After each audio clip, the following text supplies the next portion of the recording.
Let us begin with a very terse description.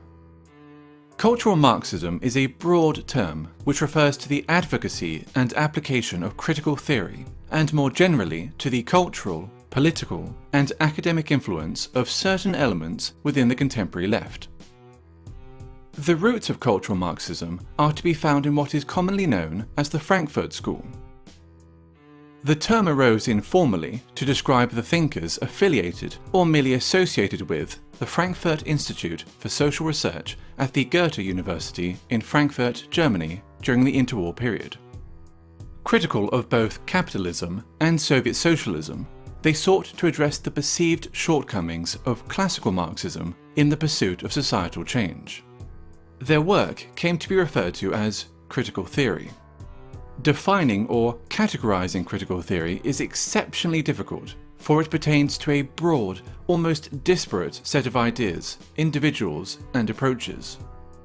The underlying and enduring aspect of critical theory, common to all its offshoots, nonetheless, is the creation of interdisciplinary theories that might serve as instruments of social transformation. During the 1960s, the Frankfurt School critical theory gained traction with some segments of the left-wing and leftist thought in both Europe and North America. Today, its influence is felt throughout Western academia, dominating the social sciences and humanities. Gender studies and whiteness studies being two such examples. One of the most influential critical theorists and an original member of the Frankfurt School was Herbert Marcuse. A cursory glance at any paragraph written by Marcuse will set alarm bells ringing for anyone even remotely familiar with the current culture of intolerance on college and university campuses. Consider the following passage from his 1965 essay, Repressive Tolerance.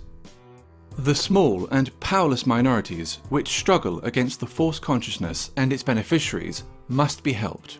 Their continued existence is more important than the preservation of abused rights and liberties, which grant constitutional powers to those who oppress these minorities. Social justice, feminism, neo-progressivism, and post-colonialism, to name but a few, are all movements inspired by or born out of critical theory, and thus all come under the umbrella of cultural Marxism. Be it gender, sexual orientation, family, race, culture, or religion, every aspect of a person's identity is to be questioned, every norm or standard in society challenged, and ideally altered in order to benefit supposedly oppressed groups. Classical Marxism saw class conflict as occurring between the bourgeoisie and the proletariat, between the haves and the have-nots. Cultural Marxism views such a conflict as existing between the oppressed and the oppressors, between those with privilege and those without it. The working class has been replaced by minorities. Majority groups are typically defined as privileged and oppressive, with minority groups accordingly labelled underprivileged and oppressed. Heterosexuals are oppressive. Cisgender people are oppressive. Whites are oppressive, especially white men. Christians are oppressive. Those that do not fit into these groups are thus considered oppressed. It stands to reason, therefore, that if heterosexuals are oppressors, the solution is to encourage other forms of sexuality. If whites are oppressors, the solution is racial diversity. If cisgender people are oppressors, the solution is to encourage transgenderism. If Christians are oppressors, the solution is to propagate Islam.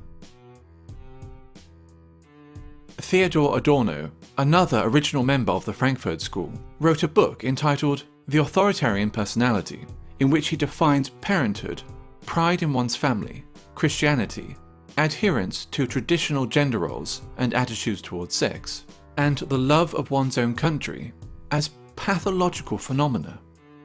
This tendency to pathologize opinions and life patterns, which are not in accordance with its own political ends, is characteristic of cultural Marxism. Differing views are thus described as irrational fears or phobias. For example, a person who feels uncomfortable living as a minority in an area dominated by Muslim migrants may be decried as an Islamophobe, since wishing to live amongst those culturally and ethnically similar to oneself is considered sick and phobic.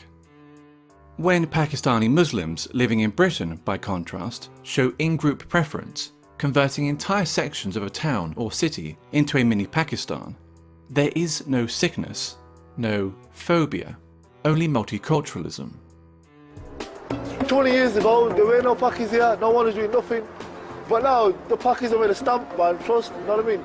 Now, think 20 years ahead, boy, fuck knows, man, this is gonna be Pakistan. Or England, it's gonna be Pakistan, man. They're all fucking shipping over. A popular and propagandist manifestation of cultural Marxism is political correctness, in which media channels and social scientists make it a mandatory exercise to do the following. Question common language.